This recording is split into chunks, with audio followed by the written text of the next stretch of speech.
The sun crept across the hillside, bathing the twisted white oaks in a golden light that belied the darkness festering in Hollis Creek. Before I tell you what happened in that forgotten corner of Lawrence County in the spring of 1913, I want you to close your eyes and imagine those Appalachian mountains not as the tourist brochures show them, but as they truly were, unforgiving, isolating, and keeper of secrets that some families would kill to protect. Take a moment and drop a comment telling me where you're watching from. I'm curious to know if these mountain tales reach beyond our hollers. In those days, coal was king, and its black dust settled on everything: lungs, porches, dreams. The Rickey cabin sat nestled against the foothill, half hidden by overgrown brambles and neglect. If you passed by, you might notice the uneven porch steps, the single lantern that burned late into the night, or the strange silence that seemed to absorb all life around it. What you wouldn't see were the bruises on young Roy Rickey's arms, hidden beneath his faded blue shirt, or the way his eyes darted nervously whenever his father's heavy boots creaked across the floorboards. The cabin had once known better days. Old-timers in Hollis Creek remembered when Samuel Rickey first built it with his own hands, a young man full of hope, his first wife Martha at his side. They spoke of how Martha would hang quilts on the porch rail to air in the spring sunshine, how she'd planted hollyhocks and sweet peas along the walkway, but Martha's delicate constitution wasn't suited to mountain life. 3 difficult pregnancies produced only one living child, Roy, and the 4th took Martha herself, leaving Samuel alone with an infant son and a bitterness that grew like kudzu, choking whatever tenderness might have remained in him. For 5 years, Samuel raised the boy alone, if you could call it raising. Neighbors would take turns bringing food, offering to watch young Roy while Samuel worked at the brickyard or disappeared on extended hunting trips.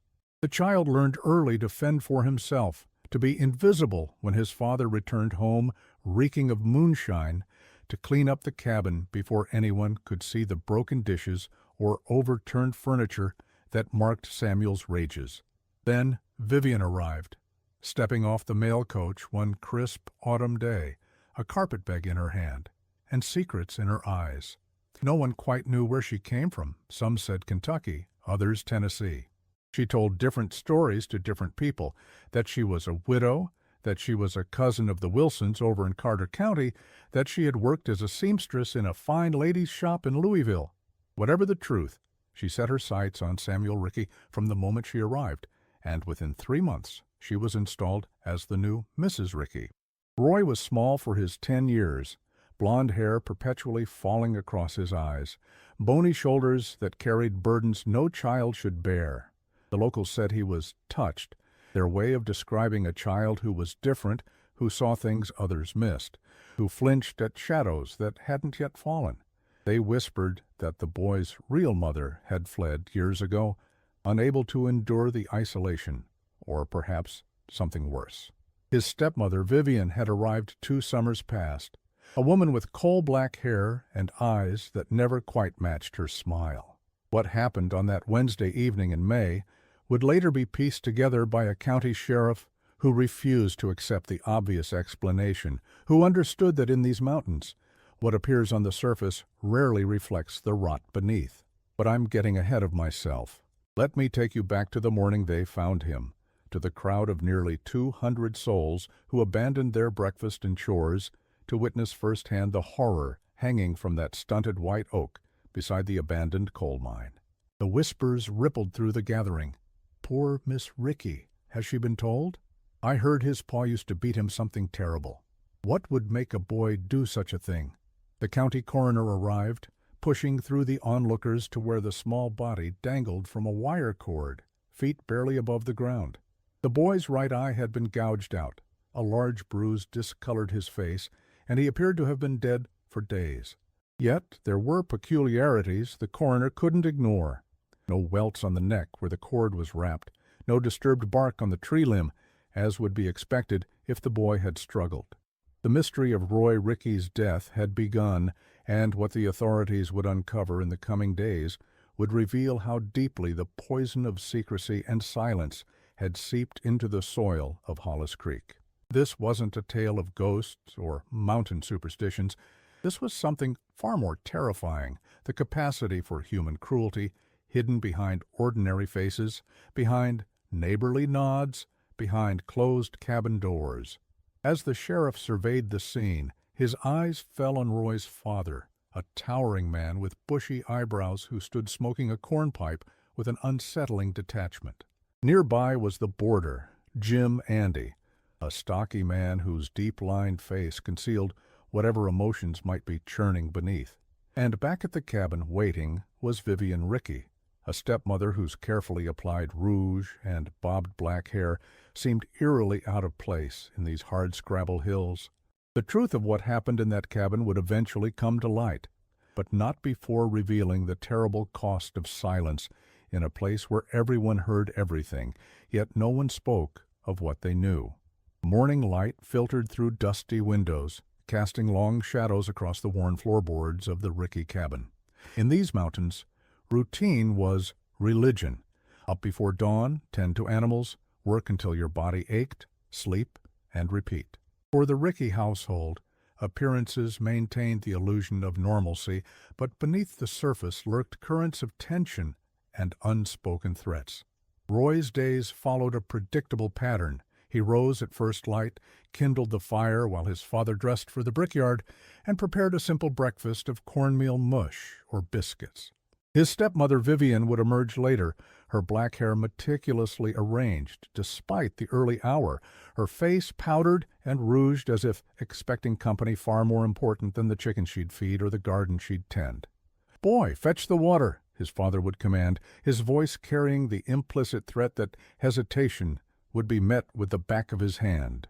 Roy moved with the careful deliberation of a child accustomed to navigating minefields, keeping his eyes lowered, his movements quick but not hurried enough to suggest fear. The cabin itself spoke volumes about the family dynamics. A single main room served as kitchen, dining room, and living area. A narrow hallway led to two small bedrooms, one for Roy's father and stepmother, one where the boarder, Jim Andy, slept. Roy's sleeping pallet was tucked into a corner of the main room, exposed and vulnerable. Privacy was a luxury not afforded to the boy. "You know what they say about that Rickey boy?" neighbors would murmur, as they exchanged gossip at the general store. "Strange child, always watching, like he's cataloging sins," another would nod. "His real mama couldn't stand it here. Left when the boy was just learning to walk. They say she ran off with a traveling salesman, but I wonder—" What they didn't say aloud, what remained in meaningful glances and unfinished sentences, was how they noticed the bruises, how they heard the cries that sometimes pierced the night, how they saw the way Jim Andy's eyes followed Vivien when her husband was at work, and how Roy seemed to shrink into himself when either man entered the room. The boarder had arrived last autumn, initially just passing through, but somehow becoming a permanent fixture.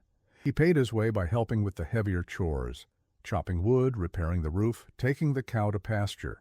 But there was something in the way Vivien smiled at him, something in the careful distance they maintained when others were watching, that suggested a different arrangement. "Roy, come help me with these dishes," Vivien would say, her voice honeyed when others might hear, her fingers pinching cruelly when they wouldn't. "And remember, what happens in this house stays in this house. Your daddy wouldn't understand certain things, and you wouldn't want him getting upset, would you?" The boy understood the threat. He'd seen his father's rage, the time he'd taken a belt to Roy for spilling milk, or the night he'd returned from the brickyard to find dinner not yet on the table. Roy's father didn't need much provocation to unleash his fury, and Vivien had become skilled at redirecting that fury toward the child. Then there was Jim Andy, who treated Roy with a strange mix of indifference and wariness. "You're always underfoot, boy," he'd mutter when they were alone. "Always watching, ain't you? Those eyes see too much." In the evenings, sounds traveled easily through the thin walls of the cabin. Roy would lie on his pallet, listening to the murmured conversations that stopped abruptly when floorboards creaked under his weight. He'd learned to move silently, to make himself nearly invisible, skills born of survival in a household where attention often led to pain. Outside the cabin, life in the holler proceeded with the rhythms that had governed it for generations. Men disappeared into mines or worked the brick factory. Women preserved food, tended gardens, raised children, and endured. The Rickey family attended church sporadically, enough to avoid pointed questions, but not so regularly as to invite closer scrutiny. "Your mama's in heaven watching over you," the preacher had once told Roy, misunderstanding the situation. Roy hadn't corrected him. He didn't say that his real mother had fled, that the woman everyone called Mrs. Rickey was his father's second wife. He'd learned early that certain truths were dangerous. The neighbors who lived close enough to hear what happened in the Rickey cabin at night pretended not to notice. "Not our business," they'd say. "A man's home is his castle." The unwritten code of mountain life, what happened behind closed doors, stayed there, even when those doors couldn't fully muffle the sounds of suffering. In this atmosphere of silent complicity, Roy navigated each day like a tightrope walker. Careful, balanced, aware that a single misstep could send him plummeting.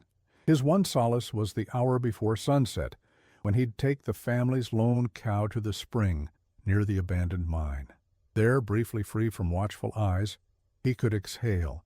He'd speak softly to the cow, sharing thoughts he dared not voice elsewhere. Sometimes he'd find small treasures, a uniquely shaped stone, a bird's feather, a wildflower, that he'd hide in a hollow log near the spring.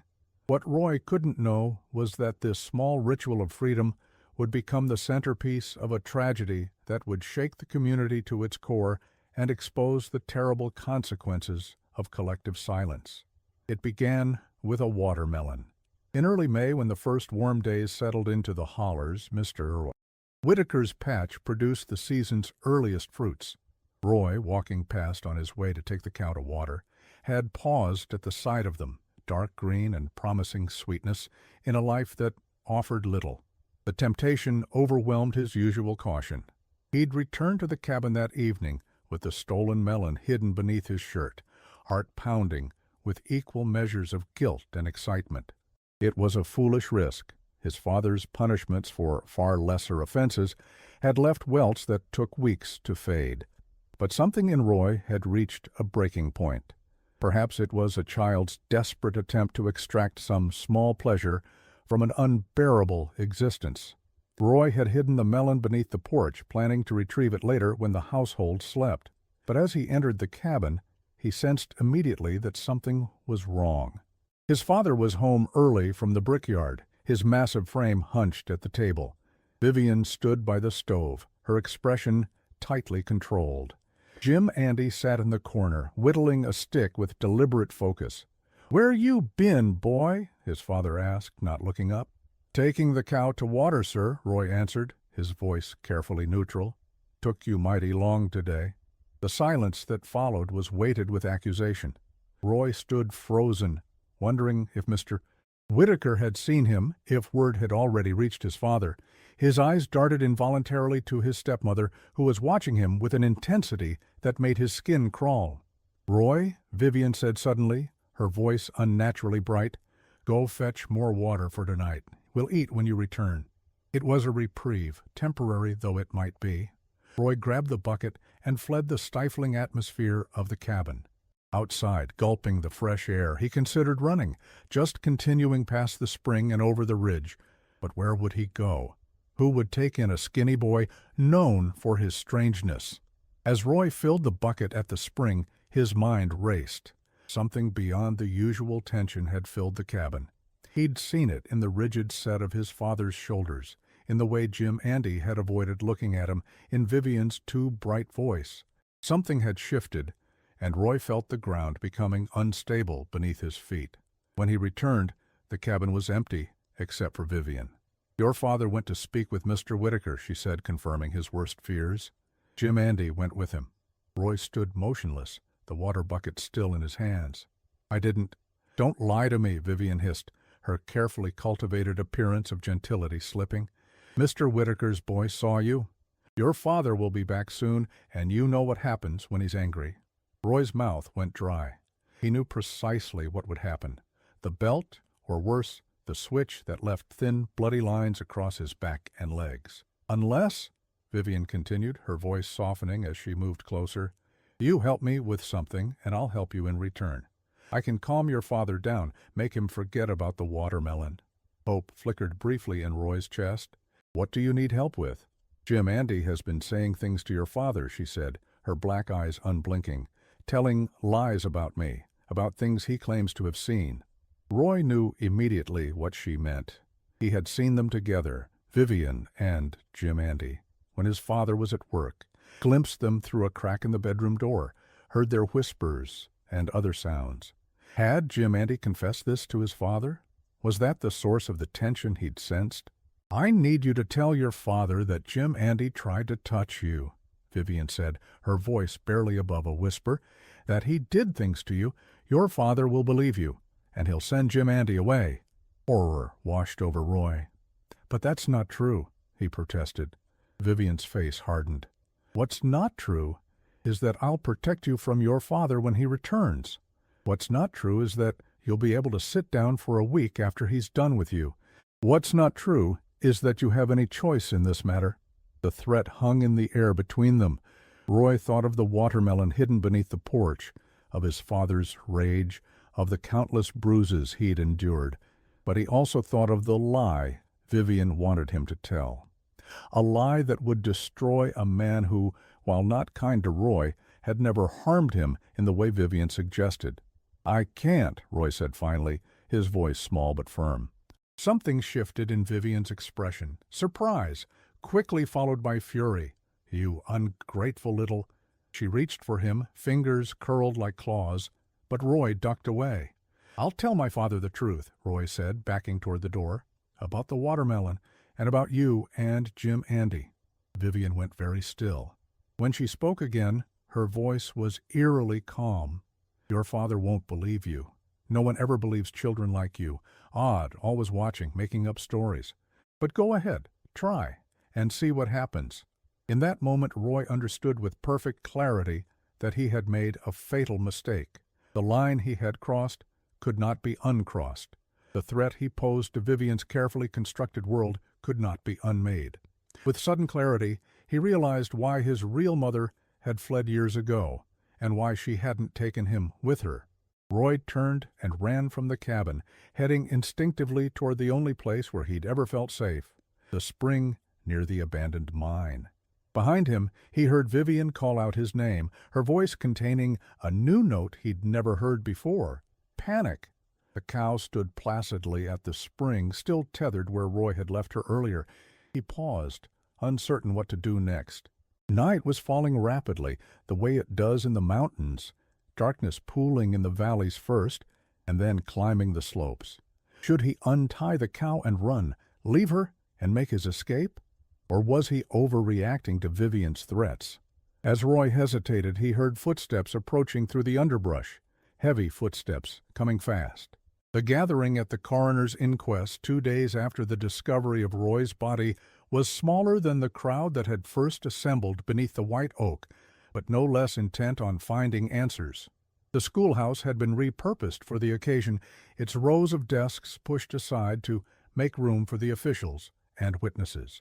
Sheriff Henderson sat at what was normally the teacher's desk, his weathered face betraying no emotion as the county coroner presented his findings. The deceased, Roy Rickey, age 10, did not die by hanging, the coroner stated firmly. The lack of trauma to the neck tissues indicates he was deceased before being suspended from the tree. Furthermore, the boy's right eye was gouged out, and significant bruising on the face and torso suggests a violent confrontation prior to death.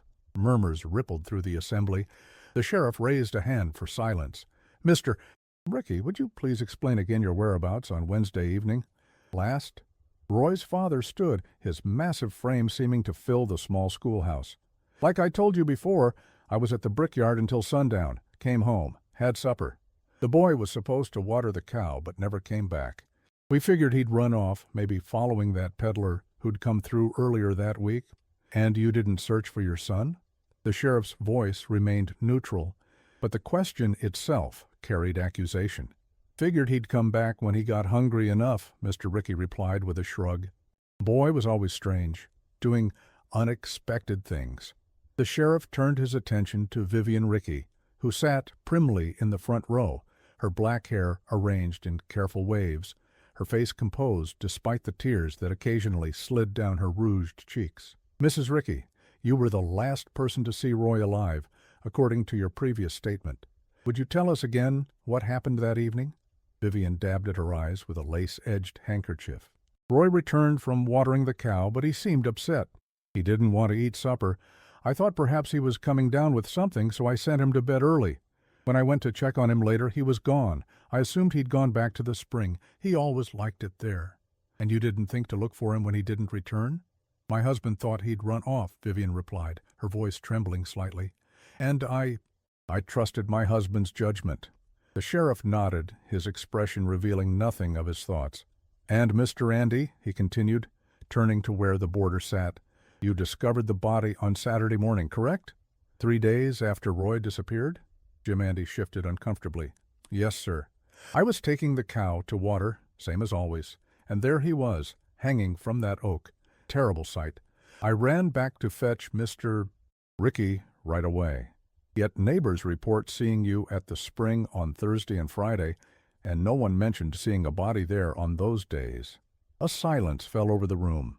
Jim Andy licked his lips nervously. "I don't recall going to the spring those days. Must have been someone else they saw." The sheriff consulted his notes. "Mr. Whitaker, you reported that Roy stole a watermelon from your patch on Wednesday afternoon. Did you inform Mr. Ricky of this?"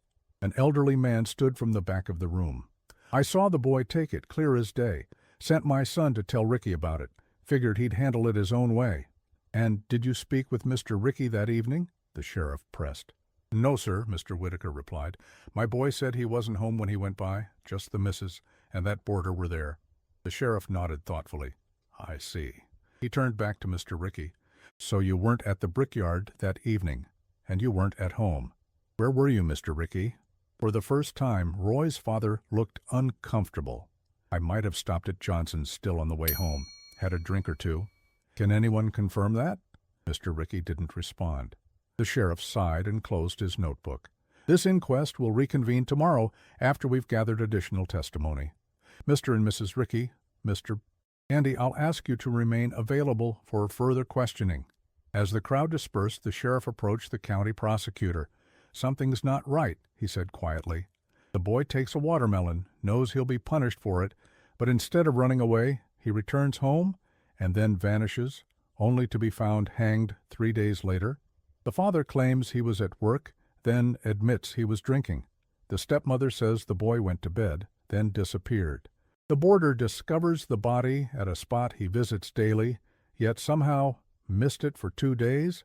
The prosecutor nodded grimly. "Not to mention the gouged eye and other injuries inconsistent with hanging. You thinking what I'm thinking? That we're looking at murder, not suicide? Yes?" The sheriff glanced back at the 3 suspects who stood in a tight cluster, speaking in low voices. "Question is, which one of them did it? Or was it all 3? The answer would prove more elusive and more disturbing than either man anticipated." The years passed slowly in Hollis Creek. The summer after Roy's death, the stunted white oak where his body had been found withered and died, as if poisoned by the memory of what had happened there. The abandoned mine entrance was boarded up after a child claimed to have heard crying coming from its depths. The Ricky cabin stood empty, its windows blank eyes staring out at a community that had failed one of its youngest members. Sheriff Henderson had aged a decade in the months following the trial. Despite securing a conviction against Vivien Ricky, he couldn't shake the feeling that justice had been incompletely served. Jim Andy had accepted a plea deal, then recanted his confession when it came time to testify. Mr. Ricky had been acquitted entirely, despite the sheriff's certainty of his involvement, if not in the murder itself, then in the conspiracy of silence that followed. On the 5th anniversary of Roy's death, the sheriff returned to the site. The path to the spring was overgrown now, nature reclaiming what humans had abandoned. As he approached the clearing where the white oak had stood, he noticed a small bouquet of wildflowers placed at its base, fresh flowers recently gathered. "Hello?" he called, scanning the area. Movement caught his eye, a flash of pale hair disappearing into the underbrush. "Wait, I just want to talk." He pursued the figure through the trees, finally catching sight of a young woman, perhaps 18 or 19, standing at the entrance to the boarded-up mine. Her blonde hair hung in loose curls around a face that looked hauntingly familiar. "Agnes?" the sheriff asked, remembering the blue-eyed girl he'd found at the Rickey cabin years ago, the sister no one had mentioned until she appeared during the investigation. She nodded warily. "Sheriff Henderson. You still live around here? I thought you'd been placed with a family over in Pikeville." "I was," she confirmed. "I came back when I turned 18. Needed to be close to him." The sheriff glanced back toward the dead oak. "You come here often?" "Every year on the day it happened, sometimes more." Agnes's voice was soft but steady. "He was the only one who was ever kind to me." "Your father was acquitted," the sheriff reminded her gently. "And your stepmother died in prison." Agnes smiled thinly. "I know. I read about it in the newspaper. Murdered herself with a mirror shard." She seemed to take a cold satisfaction in this fact. "But that doesn't change what happened to Roy." "No, it doesn't." The sheriff hesitated, then asked the question that had haunted him for 5 years. "Agnes, you were there that night, weren't you? The night Roy disappeared?" The young woman's blue eyes, so like her brother's, grew distant. "I was supposed to stay in the old shed where she kept me, but I heard shouting. I came to the window." "What did you see?" the sheriff asked, holding his breath. "Roy came running in, all excited about something he'd found. A watermelon, I think. She was there with Jim Andy. They were together on the table. Roy saw them and said he was going to tell Father." Agnes's voice had taken on a flat, emotionless quality. She grabbed a plate and threw it at him. It hit his face, and there was so much blood.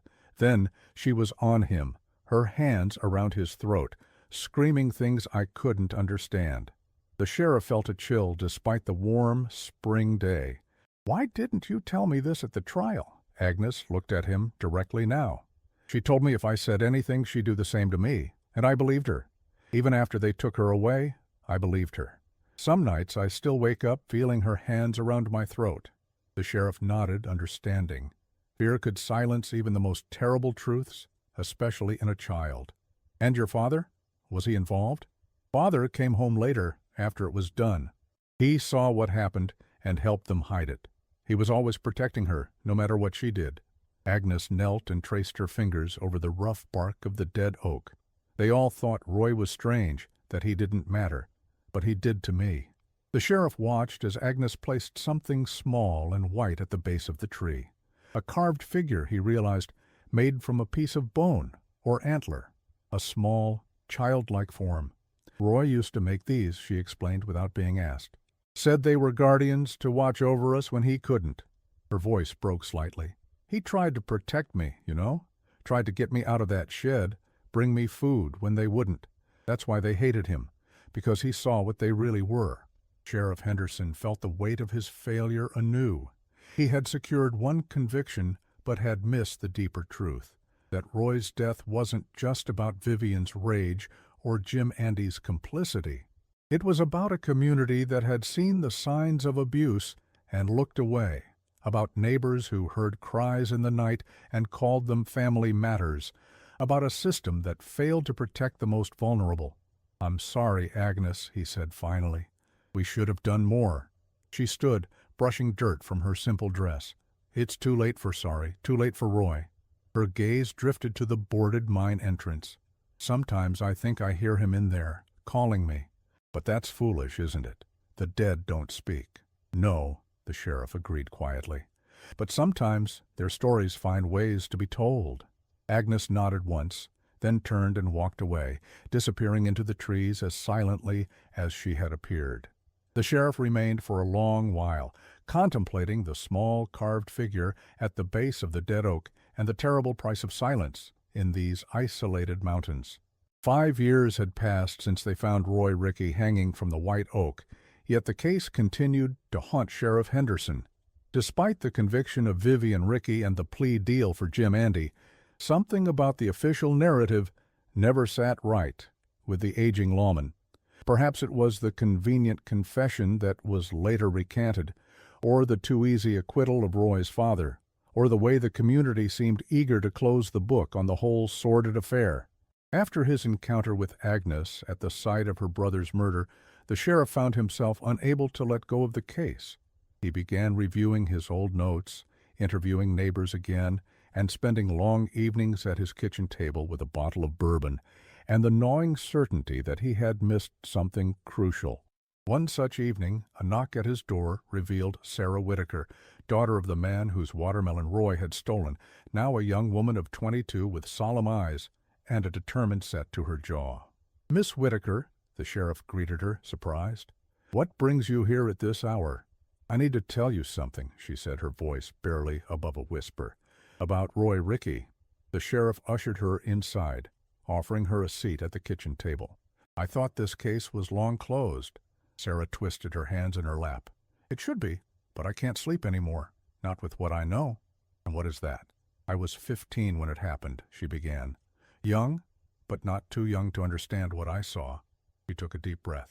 "That Wednesday, after Roy took the watermelon, my father sent me to tell Mr. Rickey.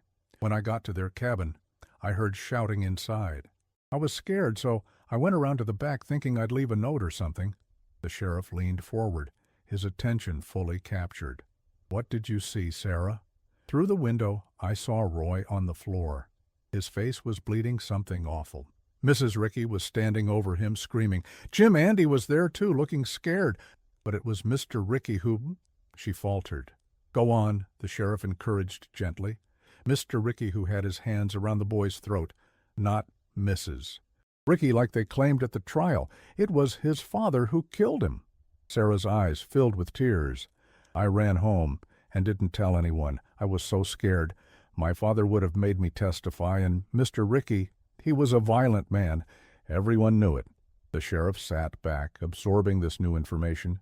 "Why come forward now after all this time?" Sarah wiped her eyes with the back of her hand.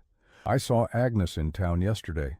She looks so much like Roy did. Same eyes, same way of moving, like she's trying not to be noticed. Made me realize that keeping quiet is its own kind of crime." After Sarah left, the sheriff sat late into the night, reviewing the case with this new piece of the puzzle.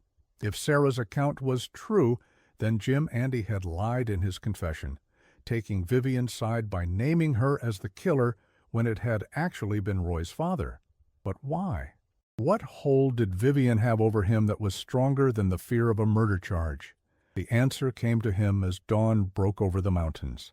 Love, or what passed for it, in the twisted relationship between Vivien and Jim Andy. The boarder had loved her enough to implicate her instead of her husband, knowing that as a woman she might receive a more lenient sentence.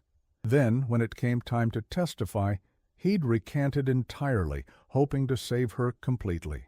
But the jury had seen through it, convicting Vivien while acquitting her husband. The perfect miscarriage of justice. The true killer walked free, while his accomplice took the fall. And Jim Andy, with his plea deal, had served his time and been released last year, vanishing from the county as if he'd never existed. The sheriff considered his options. Roy's father had been acquitted. Double jeopardy meant he couldn't be tried again for the same crime. The case was officially closed, the principals either dead, imprisoned, or legally cleared. Yet the truth remained buried, like so many secrets in these mountains. In the end, he did the only thing he could. He wrote it all down, every detail, every contradiction, every suspicion. The confession that was later denied. Sarah Whitaker's belated eyewitness account. Agnes's confirmation of the violence in that household. He sealed the document and placed it in the county records, a testament to a justice system that had failed a 10-year-old boy. And then he returned to the dead white oak one last time. Standing before it, he spoke aloud, as if Roy could hear him. "I'm sorry we failed you, son. I'm sorry we didn't see what was happening, didn't stop it before it was too late. But your story will be remembered. I promise you that." As he turned to leave, a flash of blue caught his eye, a single wildflower growing at the base of the dead tree. The same shade of blue as Roy's eyes had been.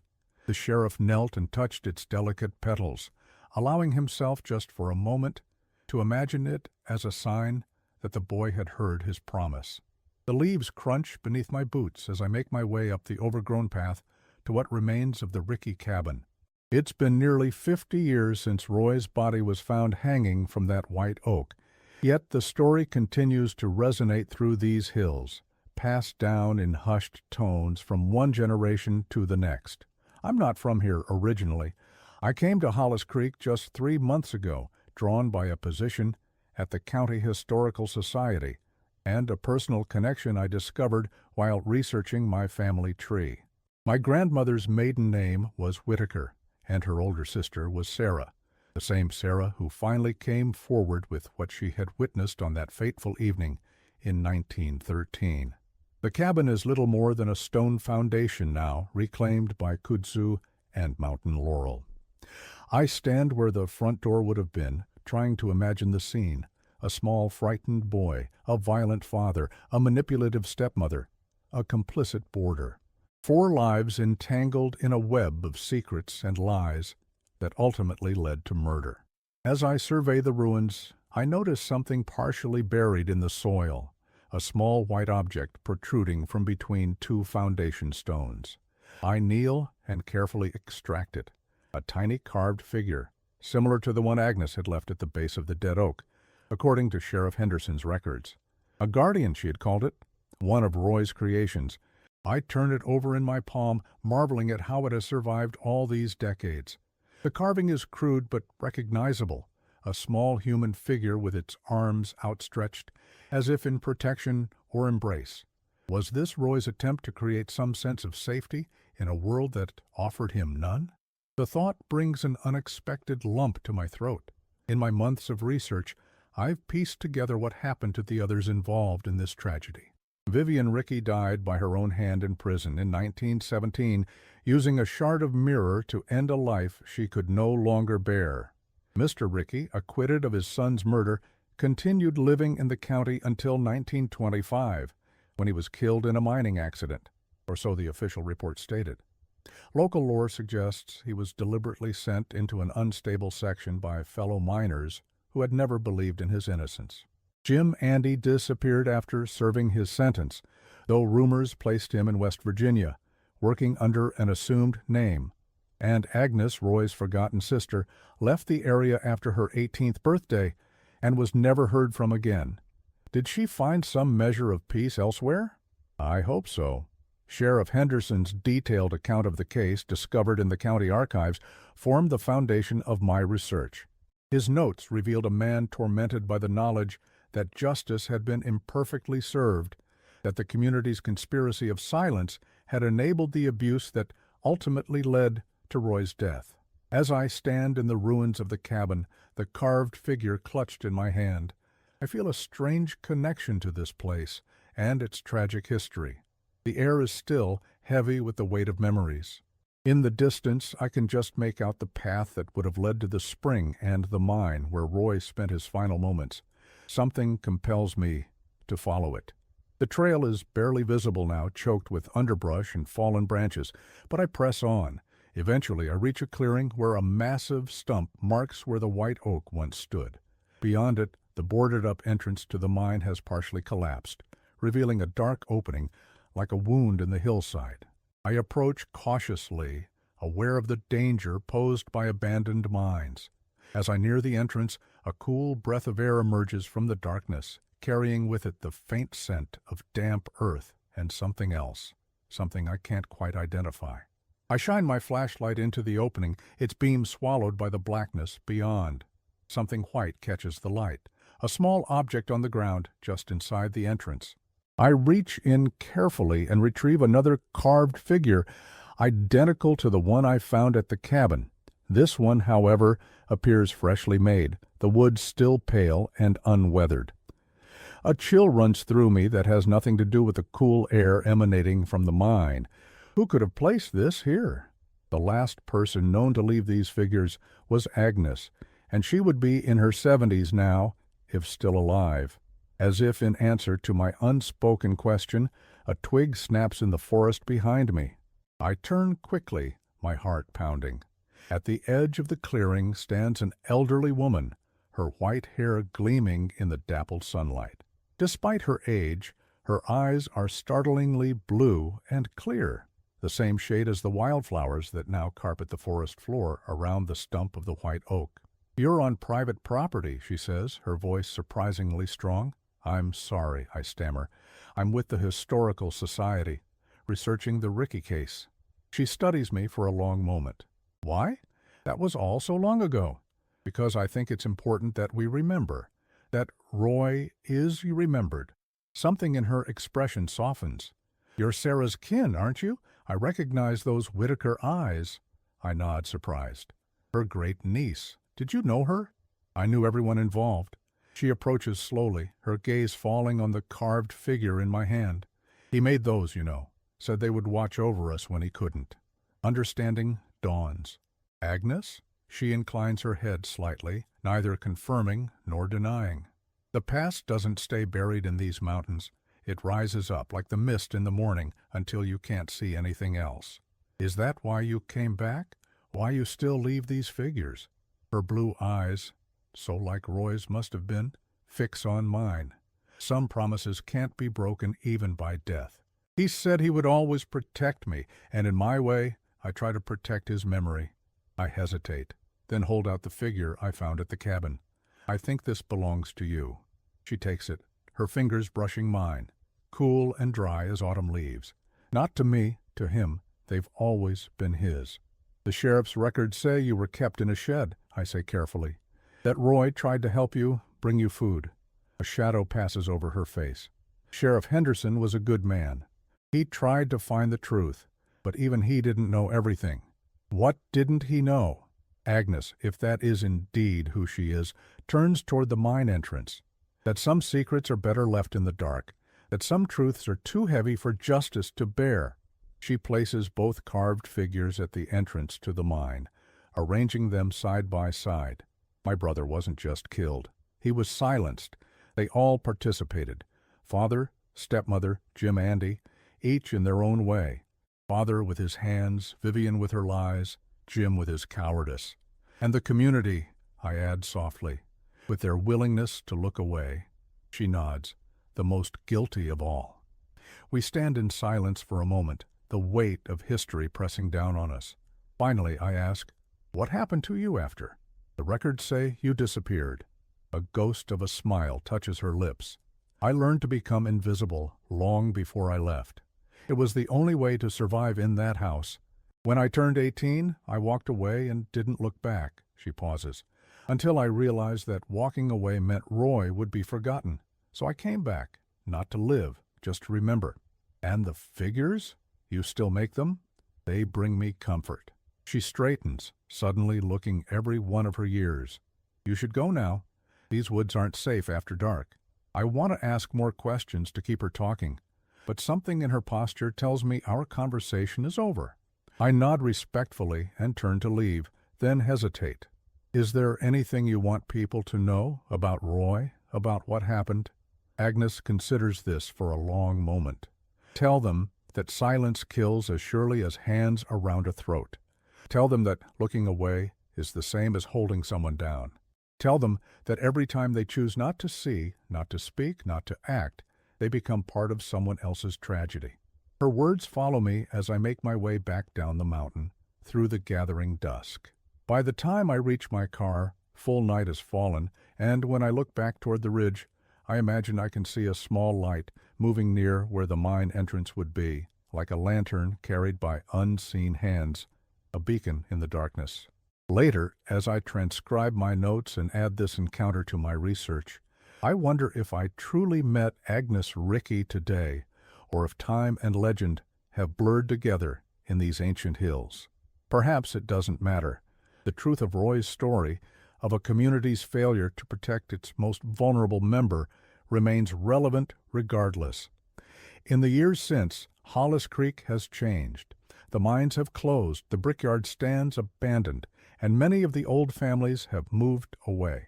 Yet something of that time remains, embedded in the collective memory of the place. Parents still warn their children to be home before dark.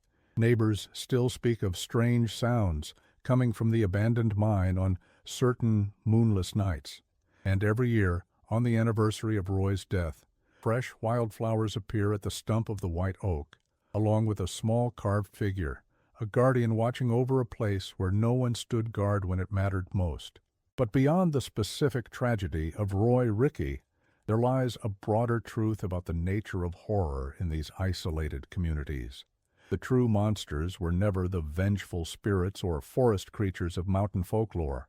They were ordinary people who looked away when they should have acted, who valued privacy over protection, who chose silence over intervention. Evil flourishes when good men do nothing. The quote is attributed to various historical figures, but its truth was demonstrated with terrible clarity in the case of Roy Rickey. Every adult who noticed his bruises but said nothing, every neighbor who heard his cries but minded their own business, every official who suspected abuse but lacked the will to intervene, all were complicit in what happened to him. The horror of Roy's story lies not just in the violence of his death, but in how preventable it was. This is the legacy that haunts Hollis Creek far more persistently than any ghost, the knowledge that collective silence can be as deadly as hands around a throat. It's a lesson the community learned too late to save Roy, but one that subsequent generations took to heart. In the decades following his death, church groups established outreach programs for isolated families. Teachers received training to recognize signs of abuse. Neighbors began checking on children when parents were absent or troubled. Small steps, perhaps, but significant ones in a culture where privacy had long been sacrosanct. Roy's death, tragic as it was, created ripples of change that may have saved other children from similar fates. His short life acquired meaning through the reforms it eventually inspired, though that would be cold comfort to the boy who suffered so much in those 10 brief years. As for me, I've become the keeper of this story, the one who ensures that Roy Rickey is not forgotten, that his death continues to remind us of our shared responsibility to protect the innocent. Sometimes in the quiet hours before dawn, I imagine I can hear a child's laughter carried on the mountain breeze, not a sound of sorrow, but of release, as if, after all this time, Roy has found some measure of peace in being remembered. The carved figure from my dream sits on my desk as I write, though I can never quite remember placing it there. Perhaps it's merely a souvenir I purchased from a local craftsperson, my mind incorporating it into my dreams as I became immersed in Roy's story. Or perhaps there are more things in these mountains than can be explained by rational inquiry. I choose not to question it too deeply, accepting it as a reminder of the obligation I've undertaken to bear witness, to speak truth, to break the silence.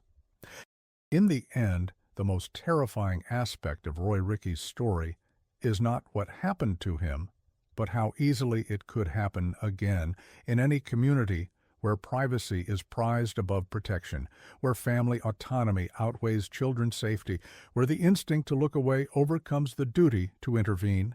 The monsters of Hollis Creek weren't supernatural beings. They were ordinary people making choices that allowed evil to flourish. And that is the most disturbing horror of all, not that monsters exist, but that they walk among us wearing human faces, that they shop at our stores and attend our churches and live in houses just like ours. The true terror lies in recognizing that the capacity for monstrous acts exists within the mundane, that evil often wears the mask of normalcy, and that our greatest defense against it is not crosses or silver bullets, but the simple courage to speak up when we witness wrong.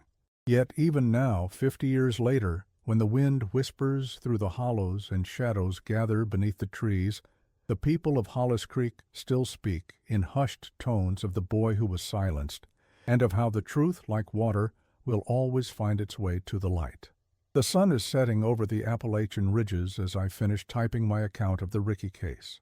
My research will soon be published as part of the County Historical Society's annual journal, ensuring that Roy's story reaches a wider audience than just the whispered legends of Hollis Creek. I've spent the past year piecing together this narrative from courthouse records, Sheriff Henderson's notes, newspaper archives, and interviews with elderly residents who still remember the ripples of shock that spread through the community when Roy's body was discovered. Most significantly, I've included my encounter with the woman who may have been Agnes Rickey, though I've found no official record of her existence after 1925. As I review my final draft, I'm struck by how this case exemplifies the darker aspects of Appalachian isolation, not the romanticized self-sufficiency celebrated in folk songs, but the dangerous insularity that can shield abuse from outside intervention. In these mountains, family matters stayed within cabin walls, and neighbors developed selective blindness to the bruises on a child's arms or the fear in his eyes. The telephone rings, interrupting my thoughts. It's Martha from the Historical Society, her voice tight with excitement. "You won't believe what was just donated to our archives," she says without preamble. "What is it?" "A journal belonged to Sarah Whitaker. Her grandson found it in the attic and thought we might want it." She pauses dramatically. "It mentions the Rickey case extensively." My heart races. I'll be right there. The journal is slim, its leather cover cracked with age, the pages yellowed and brittle. Sarah's handwriting flows across them in faded ink, documenting not just what she witnessed on the day of Roy's murder, but observations she'd made in the months leading up to it. She had noticed the bruises, the way Roy flinched at sudden movements, how he would linger at school rather than return home. She had reported her concerns to her father, who had dismissed them as none of our business. Most significantly, Sarah writes of Agnes, confirming her existence and describing how the girl was kept separate from her brother, hidden away in the old storage shed, emerging only when visitors were gone. According to Sarah, Agnes was not Roy's biological sister, but a child born to Vivien before her marriage to Mr. Rickey, a child whose existence was kept secret to maintain Vivien's carefully crafted image of respectability. This explains why no official records of Agnes exist in connection with the Rickey family.